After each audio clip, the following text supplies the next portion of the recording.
তোমাদের ফান্ডামেন্টাল রাইটসের ওপরে দুটো ভিডিও এনেছি, একটা ফান্ডামেন্টাল রাইট কি এবং আরেকটা হচ্ছে আর্টিকেল 12 এবং 13।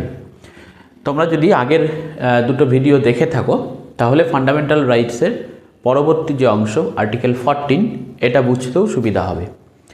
আসলে ব্যাপারটা হচ্ছে কি যে দেখো, যদি কনসেপ্ট ভালো করে বুঝতে চাও এবং বিষয়ের গভীরে ঢুকতে চাও তাহলে তোমাদের প্রত্যেকটা আর্টিকেল খুব ভালো করে বুঝতে হবে। লক্ষ্মীকান্তে বিশেষ করে যেভাবে লেখা থাকে সবচেয়ে বড় সমস্যা যেটা হয় সেটা হচ্ছে কতটুকু পড়ব, কতটুকু মনে রাখবো আর কতটুকু বুঝবো, এই জায়গাটাতে খুব সমস্যা। পলিটি যেটা পরীক্ষার যে বিষয়টা রয়েছে অর্থাৎ আমাদের সংবিধানের যে অংশটা রয়েছে এটা শুধু মুখস্থ করো, রট্টা মারো জিন্দাবাদ চলবে না। এখানে কিন্তু বোঝার ব্যাপার আছে, ওয়ার্ডগুলোকেও ভালো করে বোঝার ব্যাপার আছে। তো যাই হোক, আর্টিকেল 14 আজকে তোমাদের যেটা দেখাবো, প্রথমে আর্টিকেল 14-এ কী লেখা আছে কনস্টিটিউশনে সেটা দেখো। The state shall not deny to any person, এখানে দেখো প্রথমে আছে শ্যাল নট, মে নট এবং শ্যাল নটের মধ্যে পার্থক্য রয়েছে। শ্যাল নট মানে একদমই নয়, কোনো মতেই অ্যালাউ করা হবে না সেই অর্থে। এনি পারসন মানে যে কোনো ব্যক্তি, equality before law or equal protection of the laws within the territory of India. তোমরা যারা আগে পড়েছো লক্ষ্মীকান্ত বা কনস্টিটিউশনের অংশ যদি কেউ দেখে থাকো, অনেকেই হয়তো একটা জায়গায় খেয়াল করনি, সেটা হচ্ছে এখানে যে রয়েছে ইকুয়ালিটি বিফোর ল, দেখো এখানে সিঙ্গুলার, আর এখানে equal protection of the laws, এগুলো কিন্তু প্রিন্টিং মিস্টেক নয়, ইচ্ছা করে লেখা এবং লজিক্যালি। এই জায়গাগুলো আমি খুব ভালো করে বুঝিয়ে দেবো, তোমরা জিনিসটাকে এই ভিডিওগুলোকে ছোট ছোট ভিডিও বারবার দেখবে। তো আমরা আর্টিকেল 14 থেকে দুটো বিষয় পাচ্ছি, একটা হচ্ছে ইকুয়ালিটি বিফোর ল, একটা ইকুয়াল প্রোটেকশন অফ লজ। এবার প্রশ্ন হচ্ছে ইকুয়ালিটি বিফোর ল এটা ইউকে মানে ইংল্যান্ডের থেকে নেওয়া হয়েছে, ইংল্যান্ডের কনসেপ্ট, আর ইকুয়াল প্রোটেকশন অফ লজ এটা ইউএসের কনসেপ্ট, সেখান থেকে নেওয়া হয়েছে। ইকুয়ালিটি বিফোর ল এটা মূল যে বিষয় সেটা আমাদের পেয়ে যাবে এভি ডাইসির লেখা বই দ্য কনস্টিটিউশন অফ ইংল্যান্ড, সেখানকার কনসেপ্ট, সেখানে রুল অফ ল বিষয়টা রয়েছে। প্রশ্ন হচ্ছে রুল অফ ল কি? রুল অফ ল হচ্ছে আইন সবার জন্য সমান, মানে তুমি যেই হও না কেন, আমি যেই হই না কেন, একটা রাষ্ট্রে বসবাস করার জন্য প্রত্যেকটা নাগরিকের সমান অধিকার রয়েছে, এইটাই এখানে হচ্ছে রুল অফ ল বলছে। অর্থাৎ রুল অফ লর যে মূল বিষয়টা সেটা হচ্ছে সুপ্রিমেসি অফ ল, আইন সবার ঊর্ধ্বে।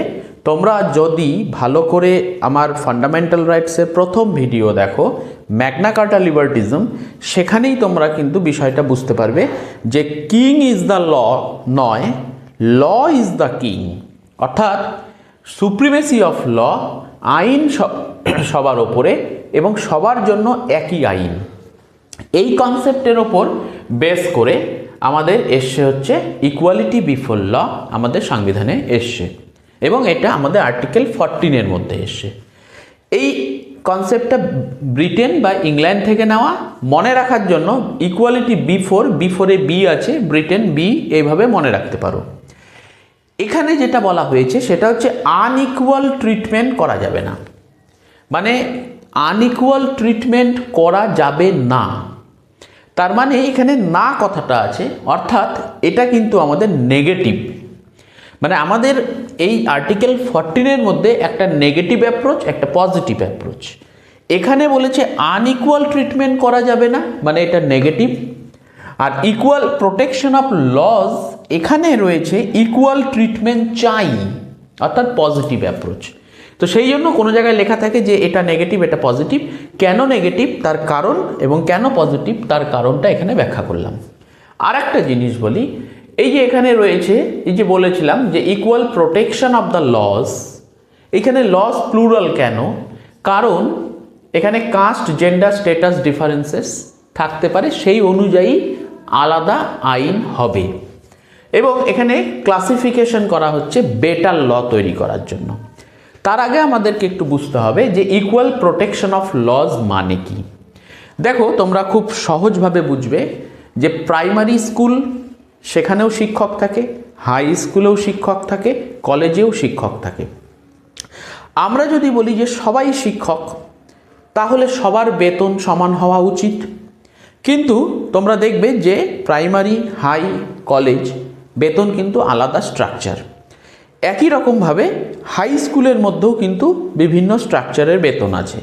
আবার অ্যাসিস্ট্যান্ট টিচার এবং হেড টিচারের মধ্যেও কিন্তু বেতন কাঠামোর পরিবর্তন আছে। তাহলে এই পরিবর্তনটা ইকুয়ালিটি বিফোর ল দিয়ে বিচার করলে হবে না। এখানেই চলে আসছে ইকুয়াল প্রোটেকশন অফ লস। মানে আর একটু ভালো করে বলি, ইকুয়াল প্রোটেকশন অফ লস মানে হচ্ছে ইকুয়াল ক্যাটেগরির জন্য ইকুয়াল ল। এবার আমরা যদি একটু অন্য দৃষ্টিকোণ থেকে দেখি, একটা ছোট্ট বাচ্চা, আমরা ক্রিমিনাল যে সমস্ত কেস হয় সেখানে বয়সের ব্যাপার আছে। জুভেনাইল এবং ম্যাচিওর বা অ্যাডাল্টের জন্য আলাদা আইন হয়। একজন জুভেনাইল যদি ক্রাইম করে থাকে তার বিচার অন্যরকমভাবে, এবং একজন ম্যাচিওর যদি ক্রাইম করে থাকে তার বিচার অন্যরকমভাবে। আবার ম্যাচিওর যখন কোনো ক্রাইম করে, সেই ক্রাইমটাও কিন্তু আদালতে তার রায় অন্যরকম হয়ে থাকে। সেটা দেখা হবে যে কোন সিচুয়েশনে সে করেছে।